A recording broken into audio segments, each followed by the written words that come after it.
nós fizemos alguns trabalhos dentro do tema de audiometria, que foi a parte de calibração de audiômetros. Então, esse trabalho, né, que eu intitulei de influência da calibração de audiômetros na confiabilidade do resultado audiométrico, ele é um trabalho em parceria com outros profissionais.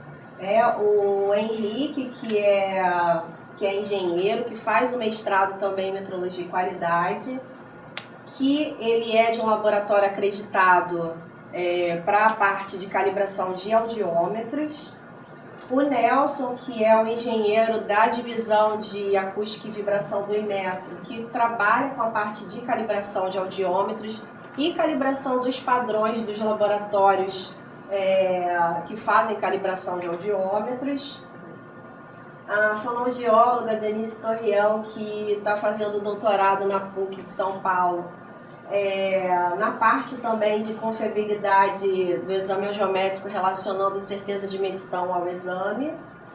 E o Roberto, aqui do IMMT, que eu tive o prazer de ano passado começar um trabalho com ele, e que nós levamos esse ano para o Encontro Internacional de Audiologia para apresentar o trabalho. E foi muito bacana a gente se conhecer. A gente estava trocando só e-mails, era telefone, ninguém se conhecia. Mas o trabalho foi desenvolvido em parceria com todos. Teve uma boa apresentação, uma repercussão boa, o Roberto estava presente. O trabalho gerou uma discussão de quase meia hora, né? Então o tema realmente chama atenção. Era uma plateia exclusiva de fonoaudiólogos, né? Mas a gente conseguiu pelo menos levantar assim, colocar a pulga atrás da orelha para as pessoas começarem a pensar no tema e na aplicabilidade diária. Então eu trouxe para vocês o que mais ou menos o Eduardo estava falando sobre a parte de metrologia e saúde, que atualmente nós temos os EAS, que é uma nomenclatura comumente utilizada para estabelecimento assistencial da saúde. E esses estabelecimentos, eles precisam ter confiabilidade nas suas medições. A gente precisa ter confiabilidade no processo, então isso envolve capacitação do profissional para aquele tipo de serviço que está sendo desenvolvido. E confiabilidade em procedimentos, em técnicas adequadas para que aquele processo de medição realmente se concretize de forma confiável. Então, isso tudo ele garante o quê? Uma qualidade e uma credibilidade naquilo que você está ofertando para o seu público. Nós, da área de saúde, então, temos uma preocupação muito grande em tentar fazer com que essas medições sejam as melhores possíveis, porque envolve diagnóstico, envolve medicação, envolve tratamento, envolve indicação cirúrgica. Então tudo tem que ser muito bem adequado e deve garantir qualidade para esse paciente. É que a metrologia está presente desde o nascimento e a gente não se dá conta dessa questão. Então desde o nascimento, a primeira coisa que se faz com o bebê, né? Então é pesar esse bebê. E aí eles estavam comentando agora, né? Imagina um erro, né, de medição de 500 gramas num recém-nato, prematuro, baixo peso, e que necessita um cuidado especial. Você precisa de uma medição do peso daquele bebê adequado para estimar quantitativo de medicamento a ser injetado nesse bebê. E aí a gente também tem a parte de medição, né, comprimento desse bebê, quanto o bebê nasceu. Então você tem que ter toda uma técnica para fazer isso e confiar no seu instrumento. Então imaginar recém-natos de risco, em que eles estão sendo monitorados o tempo inteiro por equipamentos, esses equipamentos eles têm que assegurar confiança para que esse bebê realmente ele se mantenha vivo. Então um erro de temperatura, o bebê vai desidratar e pode vir a óbito. Agora a metrologia no ar. Gente, um hospital é puramente metrologia. E para manutenção puramente. da vida. Vocês podem imaginar algum item dentro de um hospital que não tem que ser certificado, que não tem que ter com a confiabilidade para dar um diagnóstico, medicamento correto para o paciente? Não tem. É praticamente tudo. É porque nós não percebemos isso no dia a dia. não só na não confiabilidade do equipamento, mas também no próprio manuseio do equipamento, que as pessoas às vezes não sabem manusear direito e podem colher informações erradas, manuseando indevidamente o equipamento. Por isso que anteriormente eu estava falando, você tem que também ter a capacitação para a realização do procedimento, porque senão não adianta você ter o instrumento adequado e fazer o procedimento errado, porque você vai implicar numa resposta de medição também errada. E o que a gente está vendo hoje é essa questão de reclamação em cima da prótese, e posteriormente eu vou mostrar os dados do trabalho que nós fizemos, e a gente já pensa de uma forma diferente. Essa prótese auditiva, às vezes, ela é mal adaptada no paciente porque o erro está na audiometria. Então, você tem um audiômetro que não está calibrado e que, em vez de sair 20 dB, 40 dB no fone de ouvido para o paciente, está saindo 50, e aí a gente marca outro limiar, e aquilo vai ser o exame base para a escolha da prótese auditiva. Então, se eu tenho um erro de 10 dB nesse exame, na hora que eu indico a prótese auditiva, ou o paciente vai reclamar que está muito alto, que é o que normalmente os pacientes falam, está incomodando muito. Ou é aquele paciente que fala assim, nossa, eu coloco essa prótese e não adiantou nada. Eu uso e parece que está igual à minha audição. Eu passei um exemplo agora. Então, a metrologia está presente na nossa instrumentação, na nossa metodologia, na parte de criação de POPs, de procedimento operacional padrão, para que eu faça uma audiometria de uma forma e o outro fonoaudiólogo que está no serviço, ele tem que fazer da mesma forma. E se a gente utilizar metodologias diferentes, a gente vai obter resultados diferentes. Na parte de audiologia, é importante na nossa metodologia de pesquisa de limiar auditivo verificar ruído de fundo. O que seria isso? Ruído presente no ambiente, na sala de exames. A cabina audiométrica, ela atenua o ruído. Então, quando eu ensaio uma cabina, eu tenho os valores de isolamento por frequência, quando a gente faz em bandas de terço de oitava. Então, eu asseguro que aquela minha cabina, na frequência de 1000 Hz, ela tem um isolamento de 35 dB. Se o meu ruído da sala for 70, eu não tenho como, eu inviabilizo o teste audiométrico. Mesmo porque a norma ISO, ela estabelece um parâmetro de quanto é o ruído interno para você fazer o exame. Então, se eu tenho um ruído na sala que é 60, 70 dB, não adianta eu ter uma super cabina de audiometria que o meu exame vai sair mascarado pelo ruído de fundo. E isso aqui, atualmente, no Brasil, dificilmente é feita a medição da sala de exame. O que as pessoas fazem é o ensaio da cabina para saber o isolamento. Só que para que eu quero saber o isolamento se eu não sei quanto de ruído tem na minha sala? Então, na verdade, atualmente, isolamento de cabina está sendo utilizado sem a real forma de utilização dele. A pessoa só sabe, olha, principalmente questão de fiscalização, né? Então, o fonoaudiólogo chega, não, mas olha aqui, eu tenho o certificado da cabina. Você mediu o ruído na sala? Não, mas eu tenho certificado, tá aqui, ó, tá tudo bonitinho.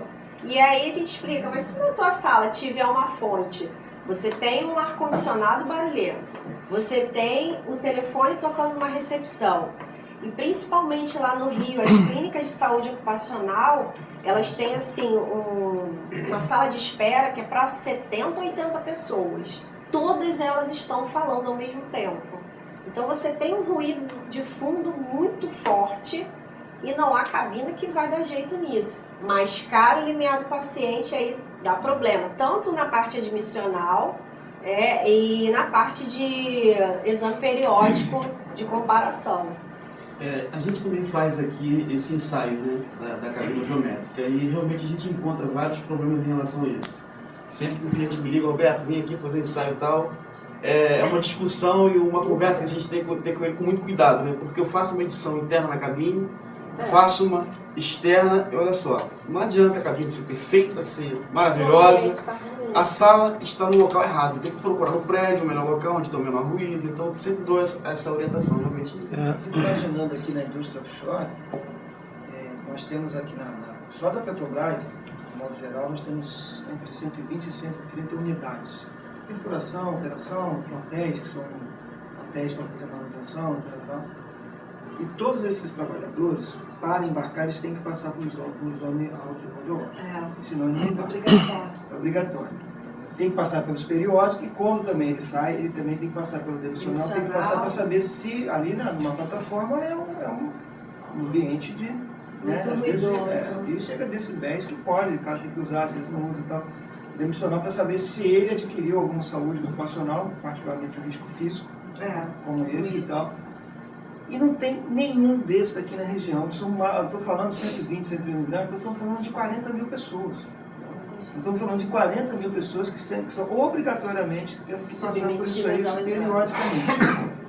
E não tem nenhum desses como um sistema desse com audiômetro ou cabine certificado com laboratório acreditado pelo INEP. Não tem confiabilidade em nada. São 40 mil exames todo ano que não se tem confiabilidade. Isso é audiômetro.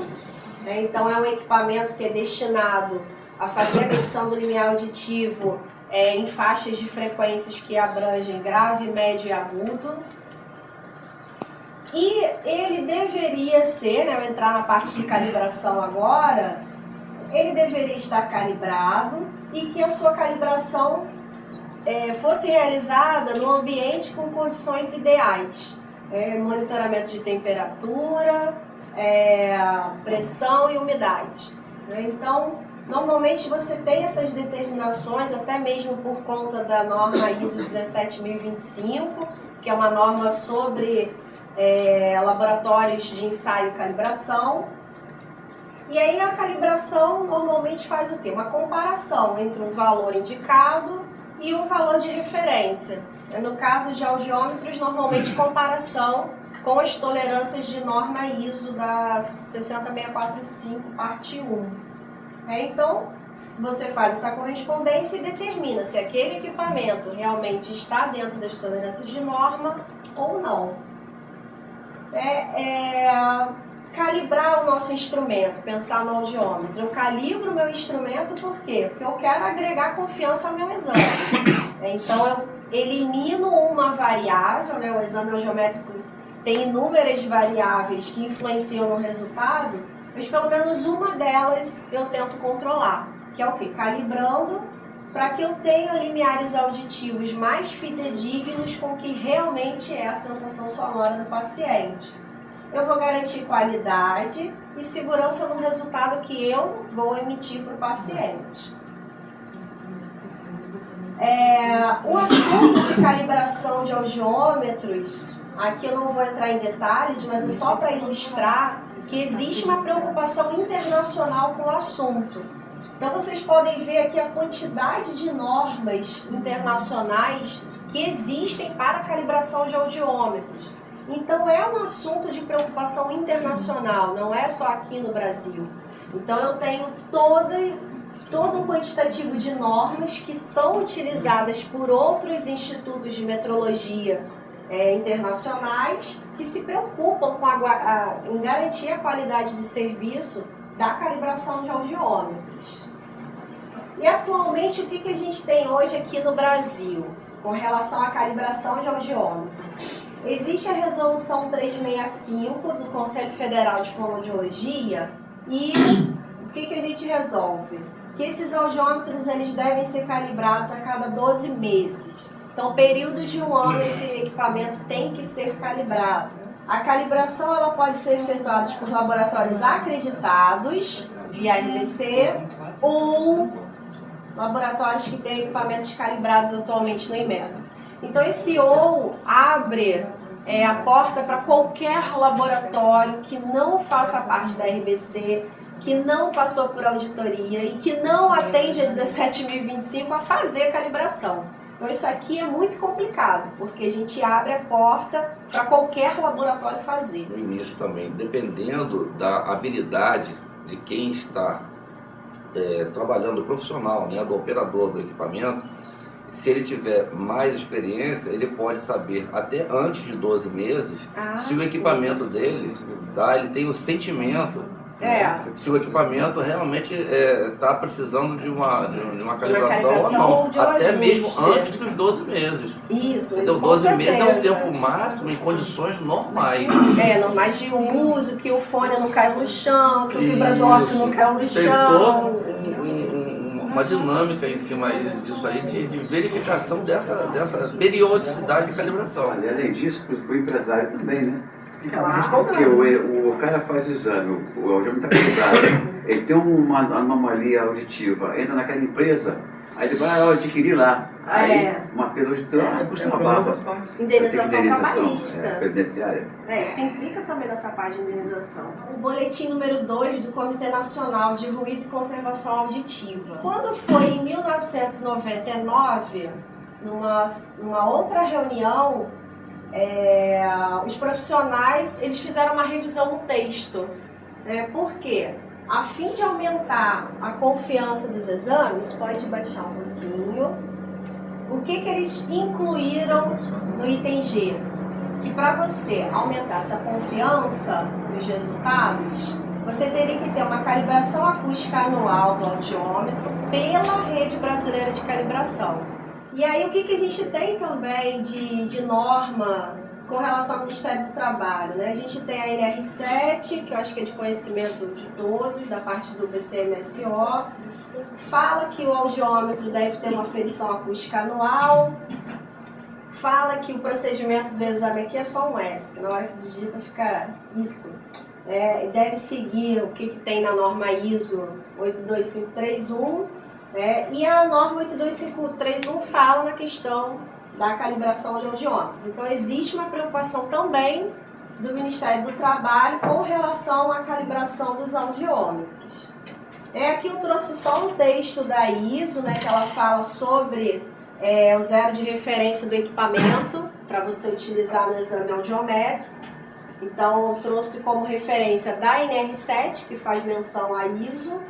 Então vocês podem ver que é tudo muito bem amarradinho, né? E a própria ISO, atualmente, eu não vou entrar nesse assunto, mas a ISO também trata agora, a partir de 2010, sobre incerteza de medição do exame audiométrico.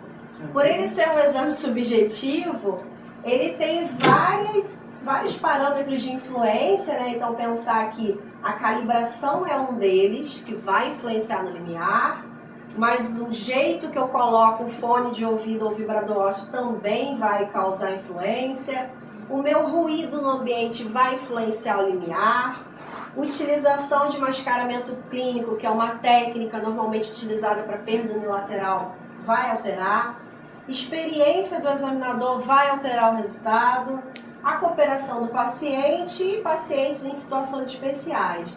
Então isso aqui tudo a norma cita como variáveis de influência no exame e a gente vai tratar pelo menos de uma delas, que já é o início, né, desse trabalho da parte metrológica na audiometria. Esse é um trabalho espetacular. Claro que esse isso aqui é a o minha ideal. dissertação de mestrado, que eu não vou entrar no mérito. Vejo agora o Roberto, que é o nosso físico, doutor em ciência de energia nuclear, que é responsável pelo laboratório, né, a parte desse que é o seguinte, né? Inclusive tem representantes aqui de clínicas que fazem, não é isso? A policlínica presta serviço para trabalhadores que vão embarcar, não é isso? Isso. E tal. É uma parte muito específica. Os profissionais da área de saúde, particularmente os fonoaudiólogos, eles não estarão habilitados a compor um trabalho assim, final dessa natureza por causa do seu dia a dia. Isso é um fato. Porque é um campo muito específico da metrologia e hoje isso está não. Agora, se uma clínica, por exemplo, se quiser, pega a tese de dissertação que ela vai defender agora no final do mês, Roberto, tudo mais, usa como modelo, como metodologia, né? E pode trabalhar isso em conjunto aqui com a Policlínica, com outros profissionais, porque essa é a situação ideal. Eu tenho certeza absoluta que nós aqui em Macaé conseguiremos reunir um piloto que certamente servirá não só para o Brasil, isso aí vai servir de piloto, inclusive, para o mundo inteiro, porque isso é mudança de cultura, porque isso não é uma inovação só na tecnologia, é uma inovação do procedimento.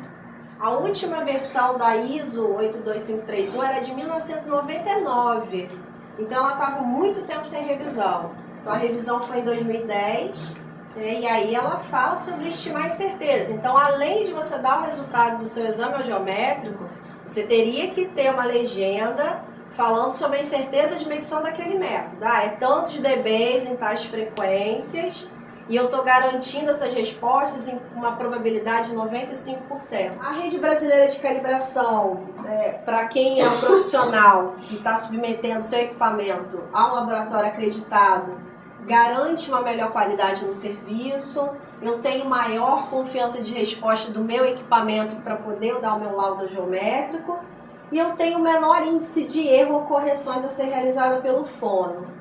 Então imagina que o meu audiômetro hoje tenha um erro de 10 dBs na frequência de 6.000, eu teria que fazer essa correção na hora que eu tenho a medição do limiar desse paciente. Só que isso também não é uma cultura que existe na fonoaudiologia. As pessoas às vezes têm o certificado de calibração, o certificado não é uma garantia de que seu equipamento está em conformidade, então ele pode ter, ele foi calibrado, mas tá com erros acima da tolerância de norma. Então esse erro acima eu teria que corrigir no meu laudo. Atualmente não é feito isso. O certificado fica gaveta. O certificado é para cumprir a questão de legislação. Tem que ter, tá aqui, apresenta, mas ninguém faz uma análise crítica do certificado, de verificar, bom, a tolerância de 250 a 4.000 Hz é 3 dBs, e de 6 e 8 são 5 dBs. O meu equipamento está com erro de 5 em 1.000 Hz, eu vou ter que fazer esse ajuste no limiar do paciente. Então, não é o que é feito atualmente. Então, pensar que a escolha de laboratório acreditado melhora a confiança dos seus exames, e que quando você escolhe laboratórios não acreditados, implica que eu seja a pessoa que tem a capacidade em avaliar a competência técnica do laboratório. E quando ele é acreditado, quem me dá essa garantia de competência técnica é o Inmetro, porque acreditou no laboratório. Então, quando eu vou fazer um serviço aqui no IMMT, eu tenho a garantia de que existe uma competência técnica para a realização desse serviço. Agora, quando eu faço no laboratório não acreditado, eu teria que entender muito bem do assunto para ir lá, verificar as instalações e falar, sim, você não é acreditado, mas tem a condição ideal. Vamos pensar dessa forma. Então, na verdade, você escolheu não acreditado, você fica em dúvida até mesmo do que você vai receber no certificado de calibração. Eu já peguei certificados que eles botavam normas de referência para a calibração. Era um número que não tinha nada a ver com a norma de calibração. Eles pegaram assim, vamos chutar, 82.520, acabou. E aí eu fui pesquisar no site da ISO e vi que não tinha nada a ver. Então é muito complicado trabalhar com a rede que não é acreditada. Eu trouxe só para ilustrar a questão do certificado de calibração. Quando ele é RBC, ele vem com esse selinho azul. Então, assim, as pessoas que trabalham com fiscalização, isso aqui é uma pista muito boa, né? Então, identificar se é de laboratório acreditado ou não. Como é que eu sei? Tem que ter o selo azul. Né? Então, tendo o selo azul, a gente sabe que é Rede Brasileira de Calibrações, que são laboratórios acreditados via IMET. Aliás, só existem 2 no Brasil com competência legal para emitir esse selo. Um é a Total Safety, no interior de São Paulo, e o outro é aqui em Macaé, da Prefeitura de Macaé. Existem 2 organismos no Brasil com competência legal para colocar esse selo. Na verdade, acreditar. E aí, assim, o trabalho que nós fizemos em parceria, Inmetro, RBC e aqui o IMMT, foi mostrar a importância da calibração do audiômetro e a influência no resultado da audiometria. Mapear regionalmente no país como é que é essa procura pelo serviço acreditado, né, e o número de calibrações realizadas pela RBC nos últimos anos, junto com o Inmetro, de 2000 a 2012. Então a gente fez esse estudo metodológico e o que a gente teve de resultado? fiz uma pesquisa do número de fonoaudiólogos que existem em todo o país. Então, pensar que a NR7 fala que o profissional habilitado é o fono ou o médico. Eu estou mostrando só o panorama fonoaudiologia. Então, a gente tem 36 mil fonoaudiólogos no país. Desses 36 mil, nós temos 1.959 especialistas em audiologia, porque a fonoaudiologia ela abrange diversas especialidades e tem pessoas que se especializam só numa área. Então, só audiologia são 1.959.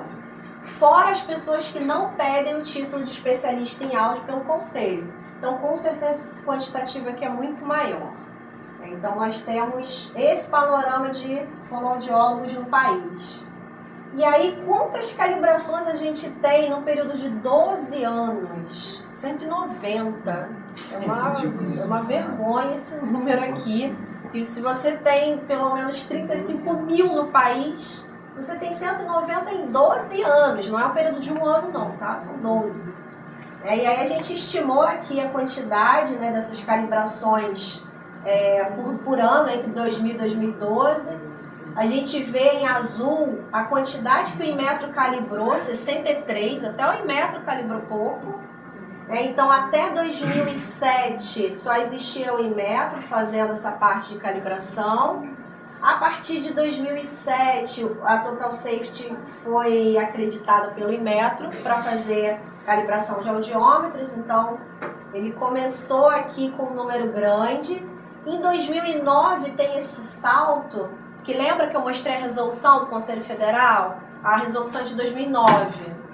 Então, houve uma certa preocupação inicial. Vamos calibrar via RBC. E mesmo assim não era muita coisa, né? Pensar aqui nos 32 audiômetros ano. E aí, depois isso aqui veio caindo, né? Então, em 2010 uma média de 16, aqui 17, aqui em 2013 também 16, 17. O número é muito pequeno. E pensar que esse laboratório está em São Paulo e o maior quantitativo de fonoaudiólogos do país está em São Paulo. Então, assim, a gente tem mais ou menos o quê? 10 mil fonoaudiólogos só em São Paulo. De 10 a 12 mil. Eu vi aqui no Rio de Janeiro de 6 a 7 mil. É um número expressivo. Isso, mais ou menos. De 5 a 6 mil. Mas São Paulo chega a 12 mil. Então é o dobro do Rio. E o laboratório é em São Paulo e mesmo assim a procura é pequena. A gente entrou com dados do IMMT aqui de 2009 a 2011. Também o número é muito pequeno, principalmente pela região de Macaé. Vocês estão, aqui o laboratório está em Macaé, com um polo de saúde ocupacional enorme que existe aqui, com uma demanda muito grande de exame de audiometria, e a quantitativa do IMMT é baixíssimo também. Por ser Macaé, eu acho que isso aqui teria que ser muito alto. E não é. Então, 190 é um número muito pequeno. E aí foi interessante vocês terem passado os números de erros de incubadora e de... Qual que você falou que tinha? O erro do medidor de pressão arterial. Que mais de 50% tinha erro. Foi interessante que, sem eu saber esse dado, também o número de audiômetros em desacordo é mais que 50%. Olha que interessante. Acabou que vocês deram os resultados que, assim, muito parecido com a realidade de audiômetro. A realidade da saúde do país. Da saúde, infelizmente, né? a gente pega as balanças que nós estamos verificando, dão mais de 50% de erros, os medidores de pressão. A instrumentação que coloca oxigênio dos pacientes. Está tudo errado, pode colocar nível de oxigênio maior do que o do cérebro, causando dano. Está tudo medindo. Mais de 50% estão errados, porque os hospitais que não calibram os manômetros de pressão que regula a injeção de oxigênio e a saída de injeção de oxigênio. É uma tristeza. Isso aí é a realidade do país. Se eu imaginar que 40 mil trabalhadores estão hoje lá, subindo as plataformas a cada 15 dias, e que com esse número aqui está dizendo, isso aqui é o seguinte, né? Está em desacordo. Na RBC, né? RBC e do Inmetro ou seja, também, ó. De coisas que o próprio Inmetro e os dois únicos laboratórios com competência legal estão avaliando. Imagina esses laboratórios que não são nada, não mantêm capacidade técnica, não tem história, não tem nada. Eu quero imaginar aqui os 40 mil trabalhadores que estão nas plataformas agora a cada 15 dias, como é que eles estão se fazendo esses exames? Como é que eles estão sendo suportados, diagnosticados por esses exames? Outros não estão lá justamente por causa do... Quantos que não tiveram oportunidade e estão achando que estão com problema. Estão achando que estão com Imagina o efeito psicológico disso. Pessoal, imagina o efeito psicológico. Pô, eu não posso ter emprego, eu não posso emprego. Porque quando você vai, você imagine, eu sou empregado da Petrobras. Tive que passar por um exame audiológico lá no Rio de Janeiro para poder entrar na Petrobras. Imagine se eu sou reprovado por causa de um audiólogo desse. Aí que eu entro na ficha da Petrobras, eu não posso fazer concurso público para a Petrobras nunca mais. Com certeza. E isso depois vai circulando entre as empresas. Olha o nível de responsabilidade disso. É uma implicação muito grande. Perceberam? Perceberam? São vidas não só da pessoa, mas de toda a geração das famílias que podem estar prejudicadas por um negócio desse. É por isso que quando a gente batalhava para o Instituto de Meteorologia Municipal, o professor Moisés está agora aqui, coordenador de pesquisa do campo da FJ de Macaé, obrigado pela sua presença, professor. E é um cara que veio aqui, veio junto com a FJ, está defendendo o campo da meteorologia. E quando eu falava assim, que a meteorologia é um campo sublime do ser humano, eu falava isso há 10, 12 anos atrás, e as pessoas que eram apenas um jovem sonhador, sabe o quê? Que eu tinha apenas 26 anos de idade como mestre, tinha 26 anos de idade como mestre de meteorologia, e vinha falar, pô, lá vem esse garoto querendo colocar aqui um instituto de meteorologia, o que é isso, né? Algumas das pessoas acompanharam essa coisa. A gente falava que era sublime porque é uma ação do ser humano que está preocupado lá na ponta com centenas de milhares de pessoas que nem sabem o nosso trabalho aqui, mas que estão garantindo a vida e as almas de muita gente, de muitas gerações. Às vezes falo demais, gente, é um fato, mas é que, gente, é muitos anos vivenciando isso aqui. Falta fiscalização, falta cultura, falta participação dos profissionais, mas falta o quê? A participação do poder público, através do executivo e dos vereadores, deputados. Questão de número de laboratórios acreditados em todo o país, né? Então, Brasil, isso aqui é a página do Inmetro, que vocês podem consultar. Então, em casa, eu quero saber qual é o laboratório acreditado para calibração de audiómetros. Vai abrir essa página que tem o IMMT e o laboratório Carilab, que é de São Paulo, no interior de São Caetano do Sul. E o que é bom aqui no site do Inmetro, que se você clicar aqui nessa lupa, ele vai te dar todos os dados, um levantamento da demanda de procura pelo serviço de calibração de laboratório acreditado pelo país. Então a gente vê assim que no Rio de Janeiro você tem uma procura de 54 audiômetros para serem calibrados. São Paulo o número é um pouquinho maior, 80.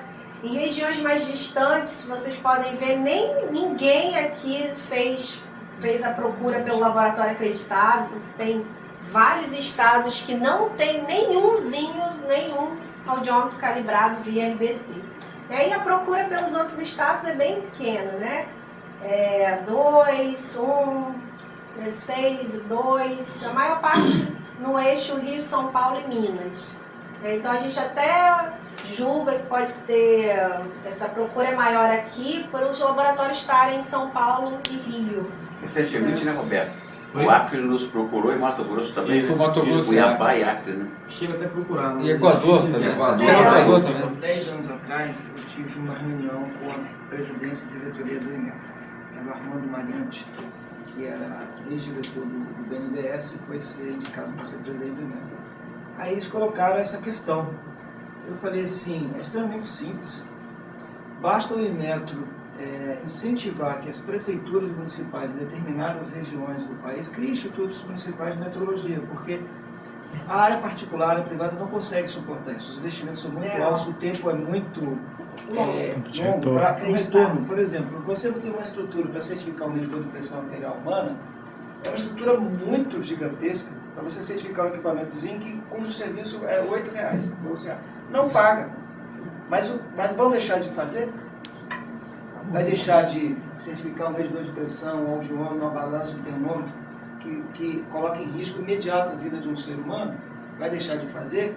Não tem jeito. A meteorologia, e por isso que há 10 anos eu já fui em fóruns internacionais.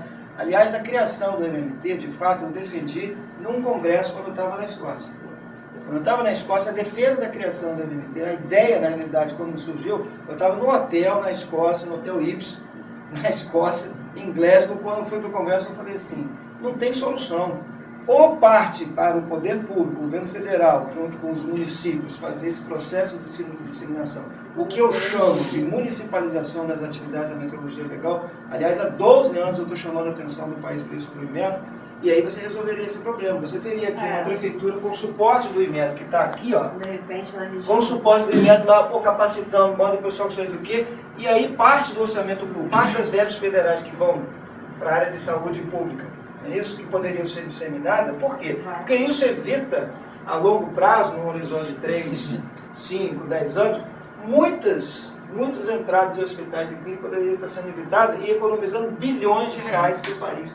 E dando mais qualidade de vida e dignidade para o cidadão, para o ser humano. Então, essa era a ideia. E, aliás, tem vários artigos meus publicados até em congressos internacionais sobre isso. Basta o seguinte, os nossos governantes não quererem fechar os olhos. Um dos fatores que contribui também para essa redução da procura, né, de um laboratório acreditado é a facilidade que os laboratórios não acreditados, né, dão. Por exemplo, uma clínica liga para cá, eu quero fazer a calibração com você, vamos agendar. Eu posso levar amanhã e pegar no dia? Não, tem que deixar no mínimo uma semana aqui. Ah, tá bom. Aí liga para uma outra pessoa que não é acreditada. Posso deixar o instrumento aí pegar no dia? Não, eu vou até aí, calibro. E faz no local. Faz uma calibração no local onde está o instrumento totalmente errado. Só aí já fez. Você não consegue atingir na norma. Condição ambiental. Como você vai fazer o controle das condições ambientais? Já feriu o principal quesito. condição ambiental. Ou seja, é uma mentira, não é uma calibração. Por isso que o requerimento do vereador, olha a magnitude do negócio dele. Ele coloca lá, ó, que os alvarás, as concessões de alvarás, a manutenção dessas clínicas, tem que passar pelo parecer técnico metrológico do MMT. O cara é obrigado a fazer aqui? Não. Agora, ele vai lá, o cara contratou o serviço de alguém, mas para poder manter o alvará, fala o seguinte, o MMT vai verificar. Calibrou de acordo com a norma tal, seguiu os procedimentos e tal, porque aí você dá um mínimo de garantia para todo mundo. Dá para o profissional que está fazendo a calibração, vai para o profissional que vai atender, e principalmente para o cidadão. Certo? Você tinha um jovem com erro de 20 dB. 20 dB é um negócio inconcebível de ter um erro de 20. Então, vamos pensar que uma pessoa tem audição normal, que o limiar é entre 0 e 25, que o limiar dessa pessoa seja 20. Eu tenho um equipamento com erro de 20, cai da 40. Aí ele está com uma perda auditiva leve, aí ele fica reprovado no admissional. E é justamente 4.000 Hz, que se a gente pegar a parte de perda auditiva induzida por ruído, normalmente a caracterização é perda em 3, 4 e 6.000 Hz. E aí, olha como é engraçado o quantitativo os maiores erros são justamente 3, 4 e 6. E aí vai então ter a um cidadão indução jogando de um fora erro de uma perda prótese. auditiva induzida por ruído é enorme. Porque justamente 3, 4 e 6, que a legislação caracteriza a perda, e é justamente nessas 3 frequências maiores erros. Então a implicação trabalhista é enorme. Então tinha os diâmetros com erros mínimos, né? Vamos pensar aqui, são 5 dB, mas a tolerância de norma é 3, está acima. É um erro pequeno, mas está acima. E os maiores erros, 12 dB, 8, 14. Então é muita coisa, isso só fone esquerdo. A gente fez quantitativo para fone direito. A análise de novo, aqui mostra que os maiores erros estão em 2, 3 e 4. De novo a frequência de 4.000, que é a frequência que caracteriza a perda auditiva induzida por ruído. Então eu posso estar emitindo um laudo dizendo que o trabalhador tem uma perda auditiva induzida por ruído, e na verdade não tem, ou excluindo ele de entrar no trabalho, ou até mesmo falando que ele tem e na hora de sair ele vai alegar que adquiriu uma doença no trabalho. E na verdade não tem. Então é uma implicação muito grande. E aí a gente fez agora esse trabalho aqui sobre os erros de vibrador ósseo. Inclusive nós vamos apresentar no Congresso Brasileiro de Fonoaudiologia em setembro. Esse dado aqui vocês estão tendo exclusividade, ninguém nunca viu isso daqui. Esse aqui já é o nosso trabalho que vamos apresentar. Em Pontos de Galinhas, em setembro. Então a gente está levando agora para o Congresso os erros de vibrador ósseo, que até agora a gente só tinha feito erros de fone de ouvido. Agora a gente está levando a parte de vibrador ósseo. E aí a gente tem aqui, ó, erros de 25 dB. Então, isso aqui provavelmente a gente pensou em tombo, né? Isso caiu e aí ficou com um erro muito gritante. Mas a gente tem vibrador ósseo com erro de 18 dB em 4000. De novo entra a questão de diagnóstico. 4000 Hz é a frequência chave para perda induzida por ruído. E aí você pode colocar lá a resposta de via óssea com 18 dB de erro, você está induzindo a um diagnóstico errado. Então esse aqui é o trabalho que nós vamos apresentar em setembro. E é isso aqui tudo a gente já discutiu, questão de condição ambiental influencia na calibração, e aí esse controle normalmente é feito nos laboratórios acreditados. Se a gente pensar em calibração de equipamentos que precisam de ajuste, você calibra, identifica erro, compara com a norma, faz o ajuste quando necessário, calibra novamente e aí sim faz a emissão de um certificado com declaração de incerteza. A questão da RBC é interessante porque, como segue uma padronização internacional, você tem a possibilidade de comparar exames. Isso eu venho questionando muito, porque a parte ocupacional você compara o exame admissional com o exame periódico. Às vezes esse funcionário faz um exame de audiometria para o seu trabalho com um determinado fonoaudiólogo e depois muda, entra outra clínica para fazer e continua a mesma comparação com o exame. Se eu tenho um primeiro laboratório que não calibrou na RBC, aí a segunda clínica também não calibrou, como é que eu vou comparar esses resultados se não tem parâmetro para comparar? Então é complicado. Na questão de comparar, aumentou o grau de perda? Não sei, porque nenhum dos três são calibrados, e aí? É complicado. E isso aqui tá a nossa reflexão de tentar mudar o texto da resolução, porque seria uma forma da gente agregar qualidade a esses exames.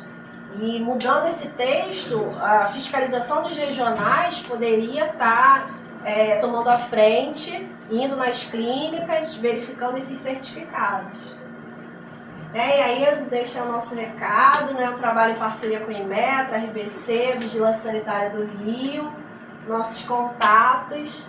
E eu agradeço muito a oportunidade de estar aqui presente com vocês, de estar falando sobre o tema. Também fiquei igual o Eduardo, entrei na área de metrologia, fiquei apaixonada.